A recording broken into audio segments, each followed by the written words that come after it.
that in a war, there are no runners up. Either you win or you lose. And I would think in our industry, it's the same way. Either you win the customer or you lose the customer.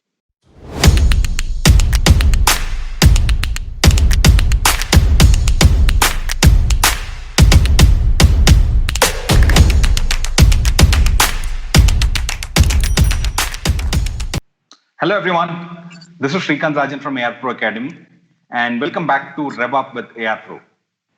REVV UP is an initiative by ARPRO where we bring in veterans from the auto industry who share their experience with you and give you tips to grow in the auto industry. So like every week we have a brand new guest today, and of course he is a person whom many of you might already know. Before we go to that, if you're not a member on ARPRO, immediately go down to the link given here and register yourself to become a free member. Okay, so let's go on to today's guest. So today's guest is Commander Kumar, who has come to the auto industry and has built a really big brand of automobile dealership here in Bangalore, which is one of the best in the country, I could say. Many of you might already know him, but today you can hear from him about her story on how he came into the auto industry. And today he would be discussing about a very important topic, that is, how should an ideal dealership be? An ideal automobile dealership. So over to Commander Kumar. So Commander Kumar, welcome to REVV UP with ARPRO. It's great to have you here. It would be great to know about how you got into the auto industry, on how an auto dealership should be an ideal automobile dealership. Namaskar, everyone. Srikanth, I want to first thank you for giving me this opportunity to be there on this forum. Very, very privileged. I want to just start off with giving a little background to myself. I have a very strong military background. Military, that's where the culture which I grew. I studied in a military school. Thereafter, I went to the National Defence Academy at Karakwasla, Pune. After graduating from there, I was commissioned into the Indian Navy. I did about 21 years. And during this time that I was in the Indian Navy, since I took the technical stream, I did my engineering in the Navy at the Naval College of Engineering. I also had the opportunity to do my master's in management from Jamnalal Bajaj Institute of Management Studies, University of Bombay. I also graduated from the Defence Services Staff College, Wellington. I was very fortunate that during this 21 odd years in the Navy, I saw two combat operations, the 1971 war against Pakistan, and also in 1987 when the IPKF operations took place in Sri Lanka. Both were very memorable events, and I really look back as something that has been a very important part of my life and very big impact to my life. After I spent about 21 years, it was in my mind that I must move on. I took premature retirement from the Navy, very simply because I said, having spent so much time in the military and armed forces, I must have a taste of what the corporate world is like. It was always something that probably triggered by the fact that I did my management studies, in a place where I came in contact with a lot of professionals, and I said I must move on and try my stint there. It was a big gamble, but a very calculated risk I took. In 1993, I was able to get premature retirement from the armed forces, from the Navy, and I came to Bangalore in 1993. The first 5 years were spent in the manufacturing industry. It was a big change for me from armed forces coming to the civilian world. But I can tell you one thing, that the discipline, the people skills, the processes, and the general way that we work in the armed forces was a great help for me when I had to settle down in the corporate world. And I did pretty well in these 5 years in the manufacturing world. And it was during 1998, towards the early part of 98, I had a call from an old acquaintance who called me up and said, look, we're all trying to start an automobile dealership. Would you like to be part of it? To me, it was something that I had never seen. I had never got into auto dealerships, and something very new to me. So I was debated within myself, should I make this move from manufacturing to auto retail? But then I realized that in life, unless you take some challenges, some calculated risk, you don't move on, and you don't want to stay with what I call status quo, move on to something else. Thus began my career in the auto retail industry in 1998. We started with Trident Hyundai. And I can tell you one thing, this was something which completely transformed my life because I did 18 years in Trident. And during this 18 years, this a small dealership, first of Hyundai dealerships in the country, grew up to be a multi-brand, multi-location enterprise. We started with about 20 people. And I remember in 2016, when I hung up my boots, we were over 3,000 people. It was a very, very large organization. And what actually helped me was the fact that I was the eldest or the oldest of the lot in this group. And everyone was a novice, especially at the top level. So all of us were learning. And being the eldest, everyone was looking up to me to lead the way, to show the way, to take those steps. I would call baby steps in the industry. And to those who are not really aware that 1998, etc., were years when dealerships were not so professional. You know, it was the time of Maruti and Hyundai just came in. Even Hyundai themselves didn't know what are the things they should do to build up a good automobile retail chain. So we had to do everything ourselves. It was trial and error. And I would think that when you learn by doing mistakes and you learn from the mistakes and do better, I would think that you actually grow. And this was an opportunity that we had in Trident, that we actually did everything first time without anyone telling us. We looked at what the industry required. It was all out of, I would think, gut feelings that initiated a lot of moves today become benchmarks in the auto industry. So we learned from mistakes, we moved on, and we did better. And I would think this was a very transforming part of my life. 18 years in Trident, building up a very large enterprise. And I wouldn't say that I built it. It was really, really great teamwork. So I think this is something that I would like to speak about today. And the background to this whole discussion is the brief encounter that I had with Srikanth. One day we chatted, and he told me about the fact that how he looks at this auto industry to be a very professional setup where youngsters can come and make a career. So I heard him out. To me, it was something I was not really agreeing with because I liked his enthusiasm, his vision, his hope for people in the industry. But then I told him, look, I don't think today, from what I have seen of auto industry, mostly in Bangalore, of course, and of course I have seen other dealerships when I used to interact with dealer principals. I said, I don't think they actually, offer a forum, a platform for youngsters to build their career. And I said, there's lots and lots needs to be done to make dealerships better. So as I was talking, Srikanth, popped up this question. He said, why don't you talk to us about what should be an ideal automobile dealership? And that's the reason why I'm here today. It's a very sensitive topic. It can be very controversial because what I'm going to speak about is not out of what I imagine. It's not an utopian concept of an auto dealership. But I would think from what I have experienced, I've learned, and I would think what is required to make an ideal dealership. So this is purely my point of view. I know many of you may differ, but let me present it to you. Okay. So coming to what should be an ideal auto dealership. It's not just about selling cars. It's not just about servicing cars, creating a lot of top line revenues, but I think much more than to this. And I would look at this from two aspects. One is from the point, is this car dealership or is auto dealership a high performing dealership? That's the first part. The second part is, does this dealership have very competent and happy people working in it? Because only when you have these two, can you get an amalgamation where you get an ideal auto dealership.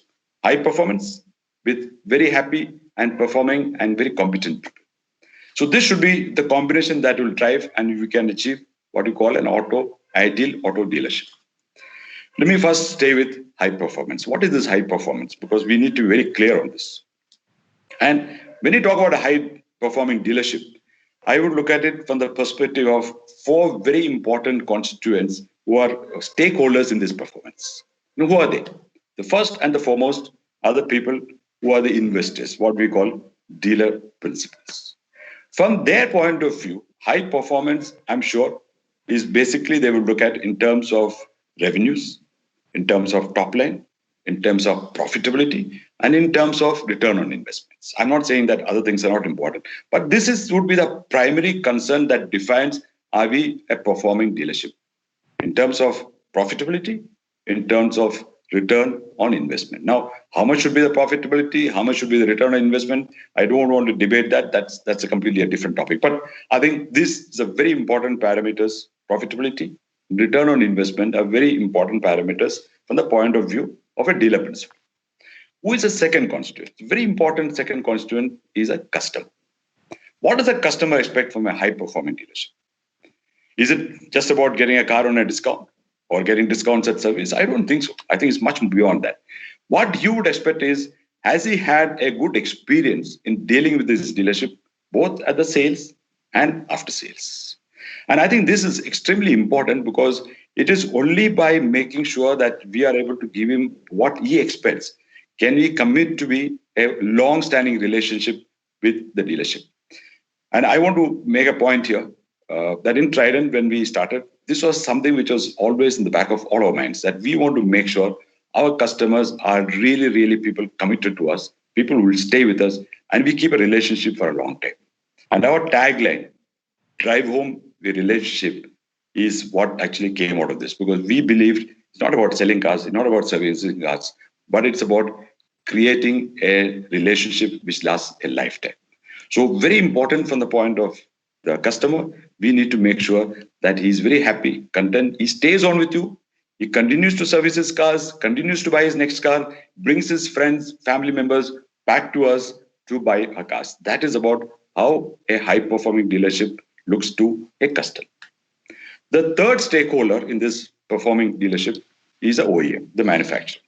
What does the OEM expect from a high-performing dealer? I would think it's about wholesale targets, retail targets. How does the dealership, uphold the image and brand equity of this brand? These are very important. That they want to make sure that you meet all their performance targets and also make sure that the brand is not compromised at any point in time. That's from the point of the dealer, the OEMs, what you call the brands. The fourth and the very important part is the next is what I call the business associates, people who are associating with the dealership. Now, who are these people? This could be the service providers. It could be people like the insurance companies, auto finance companies who deal business with you. It could be the vendors who supply material to you. Now, what do they look at you from the point of calling you a high-performing dealer? I would think it's about business ethics, how you conduct business with them. Are you people who are ethically very correct? Are you people who make the payments in time? Are you people who actually respect them? Are you people who will support them in times of crisis? These are very important parameters that a business associates look at an automobile dealership. And if you rank high, you are a high-performing dealer. So to sum up, a high-performing dealership should be one where the investor, which is the dealer principal, the customer, the OEM, and the business associate ranks you in various perceptions that they have that this is a high-performing auto dealership. So the next part of an ideal automobile dealership is, do you have happy, content people working with you? They are very competent and very happy people. Now, unless you have happy and content people, this high performance will never happen. It can never be a one-way street. It has to have very happy and professionally competent people working with you. How do you create this class of people? Happy and content and very professionally competent people. Now, to have this, we need to go into more details as to what an ideal dealership should do to create an environment for having such people. The first and the most important thing, if you ask me, is creating a work environment, what I call a work culture, which is very conducive to creating an empowerment and endearing relationship. This is the first part. The second part is, do you give career growth? Do you provide a platform for people to grow? And the third very important thing is the monetary benefits. Now, if you look at all these three things, in my view, in my opinion, the most important thing is a professional work environment that you create. Because you could give a guy a very fancy designation, you could give a person very high monetary benefits, but if you don't give them the right environment to perform, good people will leave and go. So I would think in my ranking, this is the most important parameter that an ideal dealership has to develop. A very empowered, encouraging, and endearing work environment. Now, what is this work environment?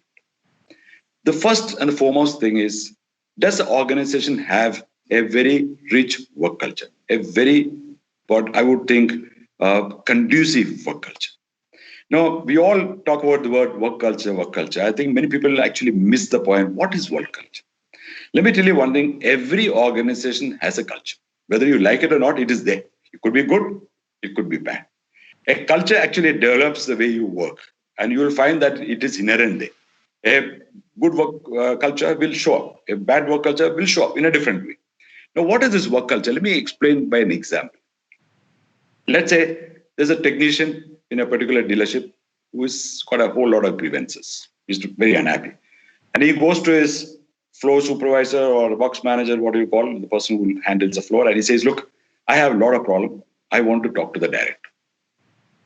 Now, if it is a very good culture, very good work culture, this particular organization, this manager or this work floor in charge will say, fine, if you don't want to speak to me, very well, I'll take you to the service manager. He speaks to the service head, he speaks to the HR, and finally he goes to meet the director and has a one-on-one with the director where he presents his problems.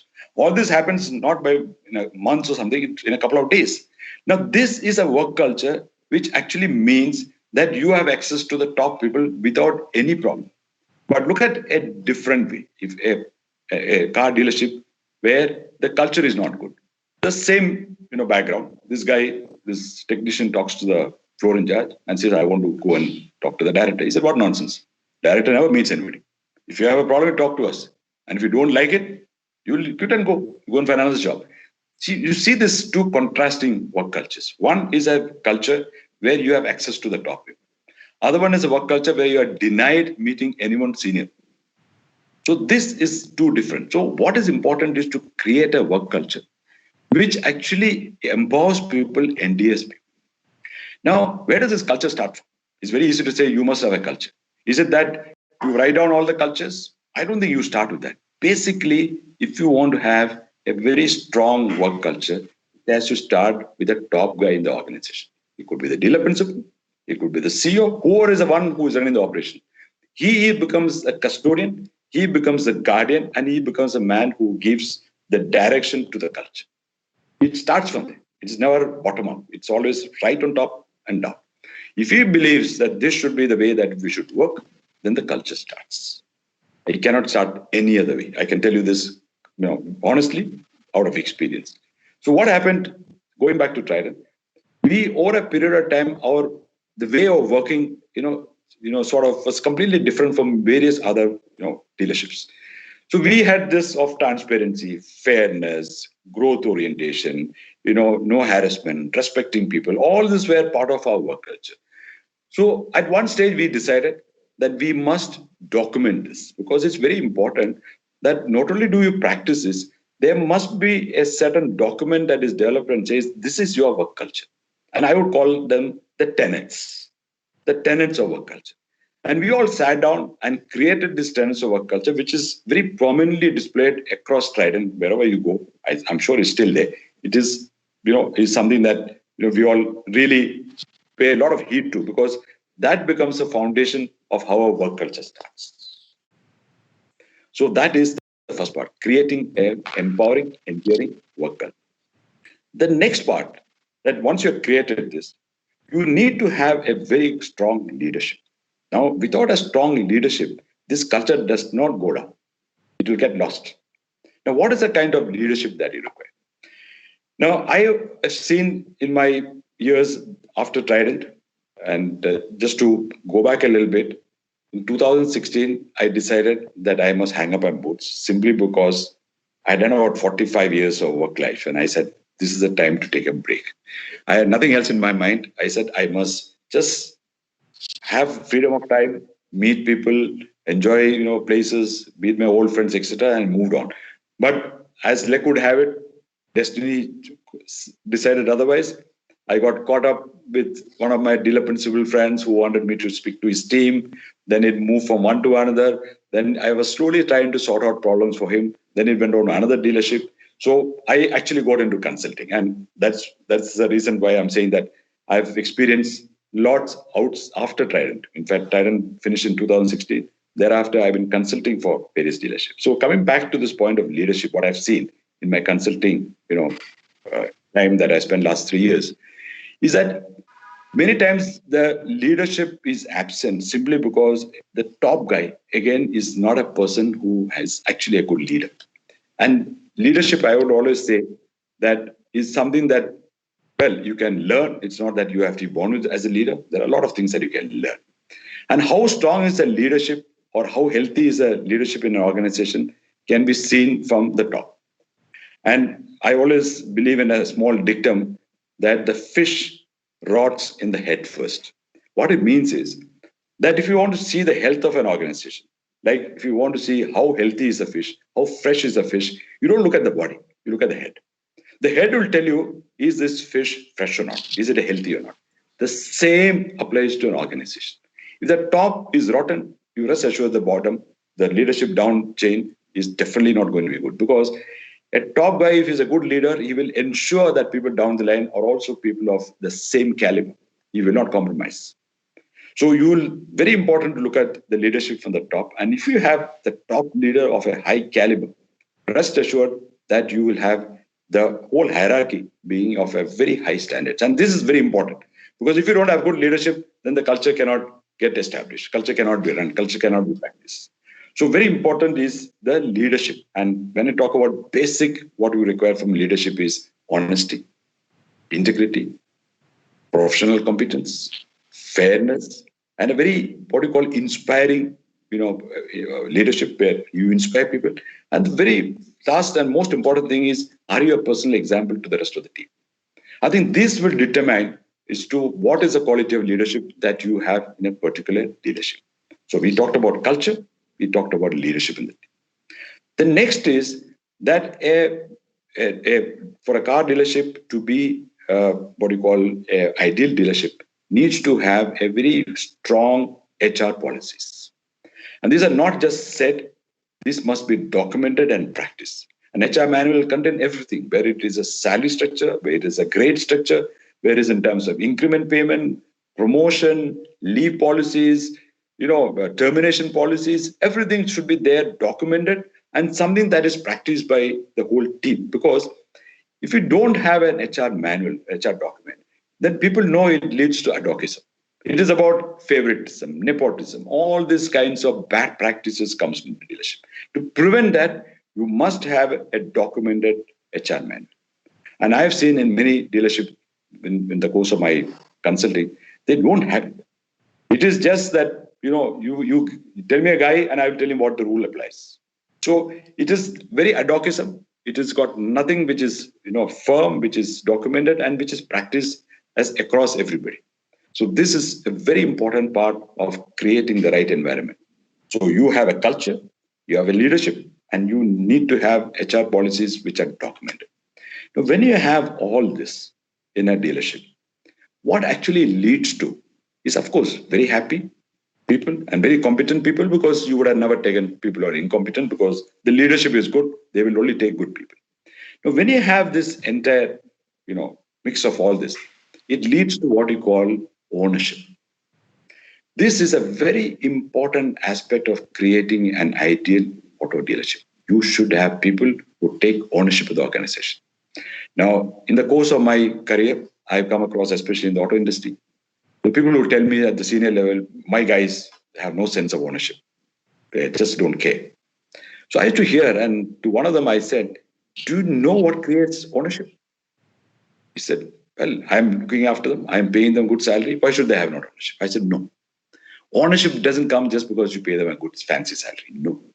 It comes much beyond that.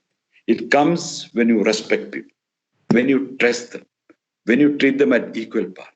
When you start looking at a person as an employer or employee, this is where the chasm comes in, the gap comes in.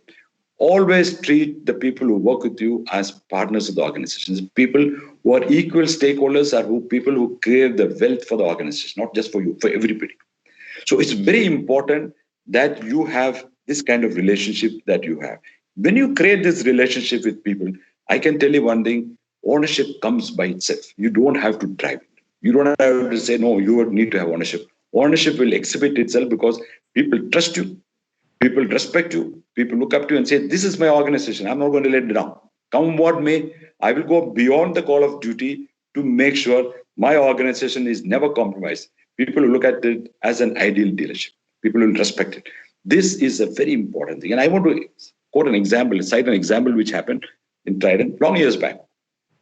Why I'm saying this is because it is as an epitome of what ownership is about. This was way back, and when we had just one showroom on Sankey Road, and one of those festival days, we were delivering over 100 cars from that particular location one evening. And it's only when you see that place and the infrastructure that is available that one can actually understand the quantum of problems that can arise when you have a small location to deliver 100 cars one evening. And I was thinking that this is going to be a test for us, because if customers come, don't deliver car in time, don't deliver car which is neat and clean, don't deliver cars with accessories fitted, it's going to be chaos and it's going to kill us. Believe you me, that I saw the way people rose to the occasion. We had a stockyard which is about 8 kilometers away from where the cars had to be brought, washed, presented to the customer, delivered to the customer. I saw groups of people, teams, sales consultant, back office people, everyone. Those who had a driving license got into auto rickshaws, went all the way to the stockyard, started bringing cars. They forgot about the meals, they forgot about the rest, they forgot everything. They were only concentrating on the fact they had to get the cars to the showroom in time. The second part I saw, sales managers removing the shoes, folding up the trousers, folding up the sleeves, washing cars. Nobody told them, because they knew that we had limited number of staff to wash cars. The way we had to deliver such a large number of cars one particular evening, it just cannot happen with only a limited number of washing staff. They did it themselves. It's not that somebody told them go and wash cars. Now, this is what I call is ownership. This is an example of ownership, where people will rise to the occasion and will not get the organization down. Now, you need to get to that level of ownership where people believe the organization is theirs as good as what the dealer principle is. This can only be created when you have this work environment, when you have a good culture, when you have good leadership, when you have very strong HR policies, you will definitely create this. Okay. This is the first part as far as people are concerned. The second part, very important, is do you offer a very, what I would call, very structured career growth for people? This cannot be haphazard. Every organization which aspires to be an ideal auto dealership must have a career plan for everyone who joins. If you don't have that, then people will work with you for a while and then move on. But if they know that they can prosper, they can grow in the organization, they will give their 100% and more. It's because they want to grow. This has to be done in a way which is very professional, where the process of selection has to be merit-based. It cannot be on any other criteria. Merit should be the basis of selecting people for the next level of growth. The second part is you must have a very strong training curriculum that can groom people to the next level of leadership. Because it's not good enough that you make a sales consultant a team leader and put him on to the wolves. They should know how to conduct the job as a team leader. So you should have a very clear training policies, grooming policies, so that they can move to the next level of leadership. The third very important thing is that you should stop taking people from the industry. Why do you want to take people from the industry? If you have growth opportunities, why don't you give those opportunities to people within? The rule should be, I grow from within, not from outside. And I can tell you, you benefit a lot when you have your own people moving up, because they have imbibed the culture of the organization. You bring somebody from outside, he brings in a different culture. And that could be in contradiction to what you have, and which will never do well, because you will have this kind of conflicts that will happen. So I would think an ideal auto dealership must have a process, a system which encourages growth within. And this must be done on merit-based. And if you do this, you will find that you are creating a hierarchy of people who have the same work culture. So one of the things that in Trident it was done was that even at the entry level, whether it is a technician, whether it is a service advisor, where it is a CR team, or where it was a sales consultant, everyone was taken as freshers. And there was a very clear, structured curriculum for training. There was a very professional training team available who actually trained these people to move up and accept the next job. And I know during the course of my consultancy, There are many times when we talk about training in a particular dealership, many dealer principals are very hesitant. They think it's a waste of money. And I always say that training is an investment. It is not an expense. And let me tell you, for those who are not familiar, you look at the armed forces. The classic example of where training is the normal. Because we don't fight a war every day. There is no war every day. So what do people do? They don't sit and linger around and waste the time. They are training. If the Air Force guys are flying, the Navy guys are sailing the ships, the Army guys are doing battle exercises. This is what they do every day because remember that in a war, there are no runners up. Either you win or you lose. And I would think in our industry, it's the same way. Either you win the customer or you lose the customer. So I don't think we can afford to take the chance and say, well, let us not have trained people. It's not required. It's a waste of money. Take people from any dealership, put them onto the job, and they'll perform. I think it's the biggest mistakes that dealerships do. And I've seen it even when I've consulting and I've told people don't take from the dealerships. They still take because they don't have the wherewithal or the infrastructure to train people. And I think it's very important. Even if you are a very small dealership, have someone who is competent to train, take in freshers, train them up. And I can tell you one thing, you will reap rich dividends by taking freshers from the industry, from outside, not from the industry.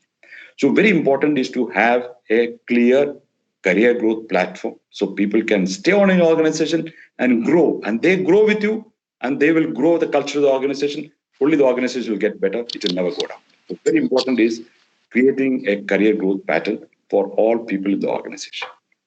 Now, I also want to say that a few examples that in Trident we had of how people grew. There was this boy who was taken for as a messenger boy.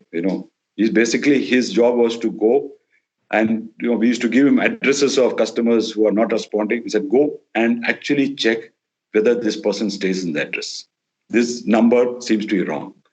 And as a humor, we used to call him wrong number because he used to be handling only wrong numbers and going and finding out where a customer stays there. Now this guy was so passionate, so committed to his job that he started growing within the organization. The last I knew that in Trident, he became a body shop manager because he showed and we showed him the way to grow. We gave him the training. So imagine from a very, very low paid salary, this guy moved to become a body shop manager. There's another case of a lady who joined housekeeping. She became a body shop advisor. She was making estimations because she showed the interest. There are people who were CREs in the organization, became business heads. There are people who are sales consultants, became business heads. There are people who are technicians, became business heads. I'm talking about really, I won't take the names, but these are our people, real examples in Trident. So I would think that if you show the path to people that you can grow, the best people stay with you. The people who probably don't make the grade, don't make the cut, will definitely move on. That's okay. After all, every organization is pyramidal. So there will be stages where people have to move on. That's fine. But at least you get the best people to stay on and work with you. So career growth is a very important aspect of creating an ideal auto dealership. The third part from the point of people is what I call the money part, the monetary benefits. Now, why many people say that should be the first? I don't think so, because you could give the person the best salaries, but he still leave and go. So monetary benefits must be structured in a very competent, in a very professional manner. The first advice that I would give, or my opinion, is give the best salary. And I remember in Trident, we always gave the best salary to people. The days we started in 1998. To tell you an incident, one of the first sales consultants that we took was a fresher. This girl had never worked before. She came for interview and we selected her. And I remember very, very clearly, she's of course not working in Trident anymore, but I remember when she sat and I asked her, I said, what salary would you like to have? She says that, so 2,500 rupees, please give me. Very important, I had to support my family. 98, I'm talking. So I left it at that. And when she got the offer letter, the salary said not 2,500, she got 3,500 rupees. Now she couldn't believe that how she got 1,000 rupees more. And she went and asked HR, look, I think there seems to be a mistake. I had asked for 2,500. I'm now given 3,500. So when this thing came to us and we said, look, this is what she deserves. It is not about what she wants. What we feel that she should get for the job that she's going to do for us. Now, imagine someone who gets a salary much beyond their expectations. What is the kind of commitment they have to organize? Now, very important is you don't give this kind of salary to an incompetent person. It's very important that you select competent people. Give them the best salary. And I think dealer principles should never cringe when it comes to paying people. And I always believe share your wealth. The more you give, the more you receive. And I can tell you when people are paid well, they're not going to sit back and just waste their time. They're not going to linger away. Because these are people who want to grow in life. These are people who are competent. These are not incompetent people. They will give you much more than what you expect. So I think it's all logical that you give the best salary because you get much more in return. Now, one point, of course, is that happens that you have too much of manpower. This is where I think the dealerships have to work in terms of right sizing the manpower, right skilling manpower, so that you don't have overskilled people, nor do you have people who are too senior, being asked to do a job which is doesn't require the kind of skills that somebody senior requires. And of course, a number of people should be managed with the OEM. But I've seen from my experience, if you are a performing dealer, OEMs don't interfere.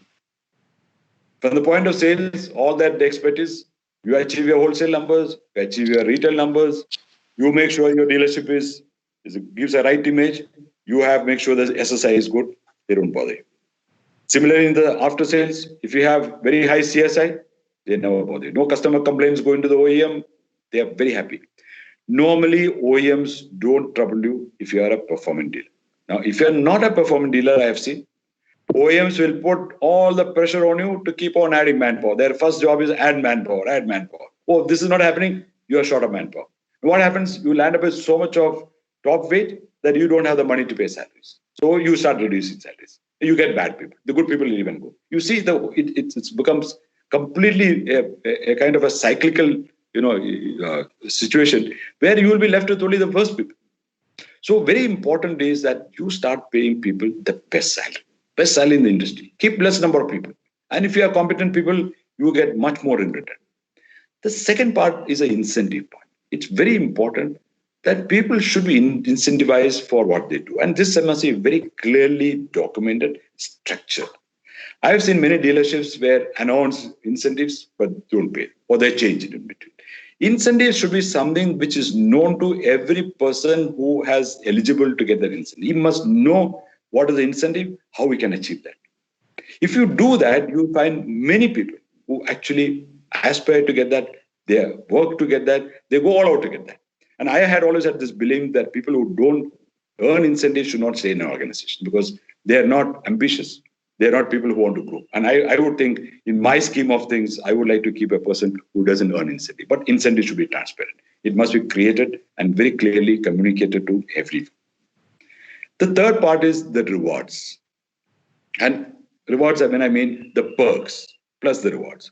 There must be the best perks that you can possibly give to people, which is in tune with what the industry offers, whether it is insurance or personal accident policy or education policy. I think these are very important, and you grade it up, you scale it up as a person moves up, that you give a person more education elements as he gets to the next level of leadership, or you give them more insurance cover. These are very important things that actually encourage people to stay on. Because at the end of the day, we want to retain the best people if we want to become high-performing leadership. So I think incentives and rewards and salaries are very important aspects, which cannot be just done away with. But like I always said, if you have the best culture, you can compromise. But I would not advise that. I think we should give the best salaries, best incentives to people who work with you because they are our people. They create wealth for us. So give them the best salary. And in terms of incentives, I remember that we had incentive scheme which applied across, right from the people who wash cars to the head of the organization. It went across everybody. And I remember things that we did which were benchmarks those days in the industry. Like we had what we call a foreign incentive tour, which means that we had some 30 odd people which could go. I'm talking about 2001, 2002. We would select people, the best performing people from various sections of employees. That means it could be from the washing, it could be technicians, it could be housekeeping, it could be a driver. And we used to send them abroad. Imagine, people who have never taken a flight, and those days going by flight was nothing which was very common, which was very very limited number of people used to fly. We used to get them passports. We used to send them abroad for a holiday, paid holiday, 5 days or 3 days, whatever. We used to do that, and imagine the kind of joy that brings in. And I remember this incident of the first batch when there was a technician and I had gone to see of the team. That time the airport used to be in HA. And I saw this boy with a big crowd. So I asked him, I said, who are these people? He said, sir, my entire village has come to see me off because I'm the first person from my place who's going abroad. Now, imagine the kind of joy, the kind of pride that comes into it. And how much they'll talk about the organization. Look at this organization sending a very junior technician just 1 year into the job abroad for a holiday. Now, these might think, oh, these are expensive. No, these are not expenses. These are what going to create value for you. Now, I think it's very important for dealer principals to understand that you give, you receive more. It is not that by giving less, you receive more. Give more, you receive more.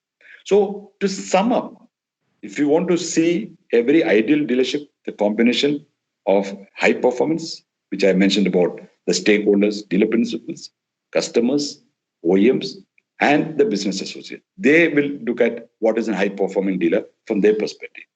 Now, to create a high performance, you need happy, competent people working for you. For that, you create a work culture. You create a very good growth opportunities, a platform to grow. And third is excellent monetary benefits. If you do this, you have an ideal auto dealerships. Now, I'm sure some people who may be listening or maybe get to know this might just brush it away. He said, I don't think I can get to that. But I want to tell anyone who is not in the league of an ideal auto dealership that if you don't move up to an ideal dealership, you will be left behind. This whole industry is not going to die for another 100 years. Automobiles will remain in whatever form. It could be electrical form, it could be in the conventional form, but they will remain. They'll remain because people have to move. Mobility is something that cannot be done away with in whatever form, especially personal mobility. So having said that, if you have to remain in this industry, which is going to get more and more competitive every year, you need to be amongst the best. Otherwise, people will stop coming to you. Because I know even today, there are a lot of potential customers who will choose. They said, I don't want to go to this dealership because I heard bad things. When you say bad things about the dealership, is purely because of the quality of manpower. The quality of manpower happens because you don't take care of it. So you have to be, if you want to stay in a dealership, if you want to grow your dealership, you need to be an ideal dealership. And let us be very clear that there has been a big transition in India as far as auto dealerships are concerned. If you go back to post-independence, it was typically an extension of a trading activity which became an auto dealership, which basically trading communities moved from trading to also running an auto dealership, which was basically selling cars. It was those days a seller's market. And if you look at the configuration of dealerships on those days, I would think it was what I call a typical Munimji culture, where there is a family, there is an accountant who ran the assets of the company, the finance of the company. Everybody else is irrelevant because it was a seller's market. So people came to you, you dictated the terms. You didn't have to be professional. But I think today it has changed. You cannot work with a Munimji culture. You have to get into a professional culture because those were controlled environment where you control everything. Today is an empowered environment. So unless you make this transition to a professional dealership, you cannot survive. You will run, you will make a little money, but you can never be satisfied. You can never be content. And over a period of time, you will be left behind. So anyone who wants to thrive in this industry has to move towards being an ideal dealership. And I'm very happy that I hear these days, Srikanth mentioned to me, there are a lot of young professionals who are now getting into this business. Very encouraging, because that is what is required, because they understand how business is run, how business can grow, how business can thrive. Because you can't have the mindset of the old. You can't have the mindset of the Munimji culture. You have to become professional. And it is not difficult to move from wherever you are to an ideal dealership. It is not difficult. It doesn't take great amount of money. It is just, I would think, there must be a commitment in you that I am willing to make that change, because many people don't want to see a change. They want to stay where they are, status quo, happy, no problems. You don't want to change because change is unknown. Change can trouble you. Change can get you to places where you don't want to go. So I think it's very important to have the commitment to change. The next thing that people, dealer principals should do who want to change is that believe that I can do it. It is not difficult. If you look at whatever I have said, these are not things that, it takes you a pile of money and huge investments, and, it needs a tremendous amount of, turmoil in the organization. No, these are things that can be implemented slowly, steadily. And I would think anyone willing to make this change, anyone who's committed to make this change, you can make this change within a span of 1 year. I'm not saying they can make it in 1 month. You cannot make it, in 2 months, 3 months. You can make this transition. It is a slow process. It's a very decisive process, and you can make this change. So I would think if you have the commitment to change, if you have the belief that you can do it, and you should have the passion to achieve it. You cannot just say, okay, I want to do it, ask someone to come. Then you find when he starts to do things, you find it's not very uncomfortable. Oh, I don't want to ask this guy to leave because, he has been with me for so many years. The guy is not a good leader. He has to move. And you yourself, if you had bad practices, you have to change. You cannot have one standard for yourself and the rest another standard. You have to be a good leader yourself. You could be an example for the dealership. So I think you can make this change if you want to. But the choice is, I don't think it's much of a choice. If you don't make this change, you will get left behind. And you can see many dealerships where are slowly going down in businesses. People leave. Good people will never stay in a bad organization. The good people will always move to organizations where they can aspire to grow, they can aspire to do better for themselves. So to sum up, an ideal dealership is a big possibility. It is not a difficult proposition.